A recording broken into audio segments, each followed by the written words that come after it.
एते टेस्टी एवं प्योरिटी पेड़ा हुए तो आपण मैंने केवे बनै नथिबे बा खाई नथिबे दुकान किणवा भूली जिवे। मात्र गोटे सामग्री रे घरे बनंतु एमती नरम स्वादिष्ट खुआ पेड़ा जहाँ पाटी रे पड़े मिलई जीव। थरे एही पेड़ाटी ट्राए कले बारंबार बनैबा को इच्छा हेबो। केवल आपण मानकु किछि ट्रिक एवं टिप्स को फॉलो करबा को पड़िबो, जहाँ फल रे प्रथम थर रे ही आपण माने मध्य मार्केट भी टेस्टी एवं प्योर पेड़ा घरे बनै पारिबे। सेथिपाई वीडियो को स्किप न करिकि शेष पर्यंत देखंतु। एही पेड़ा को बनै पाए देखंतु मु 1 लिटर क्षीर को एठी फुटै नउची। एठी मु पैकेट क्षीर रे यूज करूची। आपण माने चाहिले फुल फैट मिल्क मध्ये नै पारिबे। क्षीर को हाई फ्लेम रे 1 किंबा 2 मिनिट एमती फुटै सारला परे देखिबे क्षीरटी ऊपर को उतरी आसला परे गैस रो फ्लेम को लो रे कर देबे। एमती लो मीडियम हाई करिकि क्षीर को भल भाबरे फुटै नेबे। पेड़ा बनाया पे एक्चुअली आपण मानको पेशेंस रो दरकार पड़िबो। आपण माने हड़बड़ी जदि बनेबे परफेक्ट पेड़ा केबे भी बनै पारिबेनी। हुए तो अधिक समय लागिबो, किंतु परफेक्ट पेड़ा जदि बनेबा को चाहुचंती ताहले क्षीर को आपण माने लो फ्लेम रे ही फुटैबे।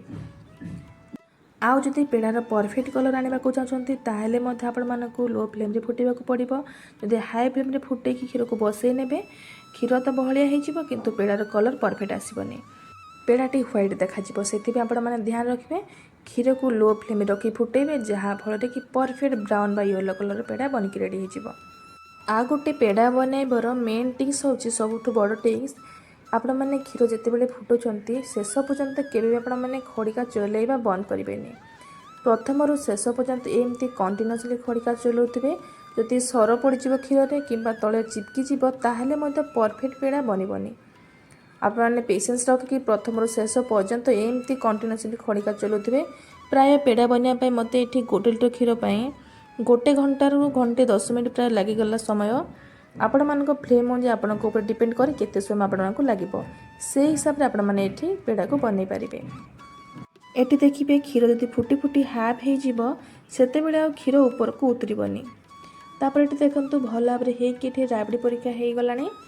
एबे आमे ए स्टेज रे चीनी को ऐड करबा। एठी आपण माने गोटे ट्रिक्स मने रखिबे। बहुत लोग लास्ट चीनी ऐड करथांते जेते बेले पूरा परफेक्ट खुआ हे जैते। जदि लास्ट ऐड करिवे ना पेड़ाटी चिपचिपा लागिबो। तो आपण में ट्राए करेंगे एमती खुआ जिते बड़े हो एमती टिके राबड़ी टाइप रो ए स्टेज रे आपण माने चीनी को ऐड करेंगे। चीनी को ऐड कर सारा पर देखिए टिके पतला हो। तापर ये आपण मैंने देखी जानी पड़े टे खदड़िया देखा जाउची माने पूरा पॉलिश हेनी। तो आमे कौन करबा ना गोटे खड़िका माने गोटे चामच साहाଯ୍य को भल भाव प्रेस करके एमती दबाई देबे या चिकना करबा। जदि आपण मानको ई चामच रे हेउनी ताहले एमती गोटे मेसर नै जिवे। ए मेसर साहाଯ୍य भल भाव याकू बहुत स्पीड रे एमती चलेबे, जहाँ फल कि ये पूरा चिकन हो। देखंतु ये आप देखी जानी पार्थे केते बढ़िया भाव हो गलानी। तापर आमे यहाँ को भल भाव एमती गोली नबा। और परफेक्ट हेची पेड़ार डो बोली केमती जानिबे ना एमती देखबे जेते बेले ऊपर को एमती उठी आसतो पई डोटी आपण माने जानिबे जे एठी परफेक्टली हे गलानी। एथिरो अधिका याको हार्ड करबेनी। जदि अधिका हार्ड करदेबे पेड़ा बनेला समय क्रैक आसीबो और परफेक्ट बने हार्ड लागिबो। तो ए स्टेज अधिका पतला मध्य करेंगे। अधिका पतला करदे चिपचिपा हो माने ये बढ़ी जीवो।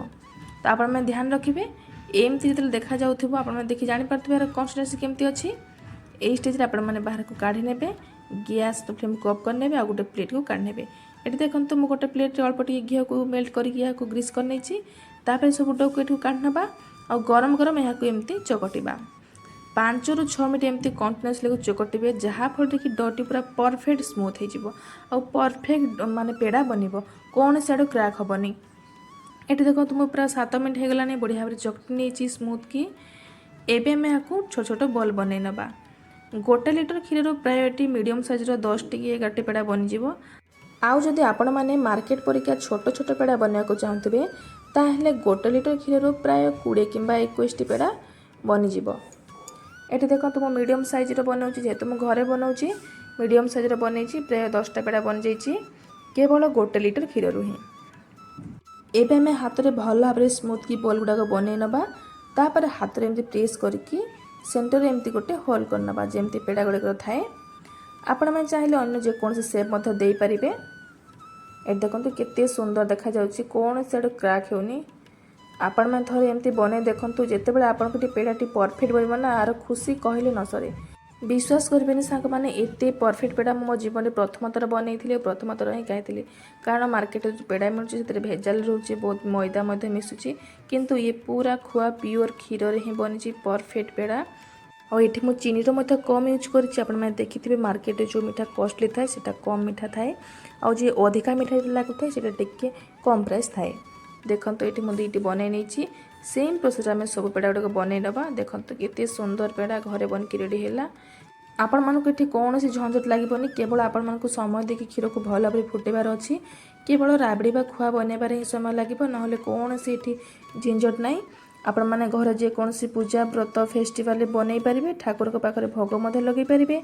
आग को आसूँ राखी पूर्णिमा एथर राखी पूर्णिमा आपण मैंने यही पेड़ा घर निश्चय बनातु खातु परिवार को खुआतु एथर ही राखी पूर्णिमा को बहुत बढ़िया भाव एंजॉय करंतु सुस्थ रुहतु। एठी आपण मानक मु गोटे भांगी देखौची केते परफेक्टली गरम गरम केते बढ़िया भाव परफेक्ट सेट हो जाइए देखो केते सहज रेटी भांगी जाउची पूरा परफेक्ट पेड़ा बनची और फ्रिज रखी सारा बढ़िया भाव सेट हो आपण मैंने यहाँ फ्रिज स्टोर करके बहुत दिन पर्यंत खाई पारे। ये फ्रिज रखी सारा आउ टे भल भाव सेट हो और बहुत बढ़िया लगे खावाई। तो आपण मानक आज पेड़ा रेसिपी केमती लगे मत कमेंट निश्चय जनइबे आउ जदि भल लगी ताहले मो चैनल को लाइक सब्सक्राइब करदेवे। रही सांग मैंने देखा गोटे नुआ रेसिपी सहित नुआ वीडियो रे। धन्यवाद। जय जगन्नाथ।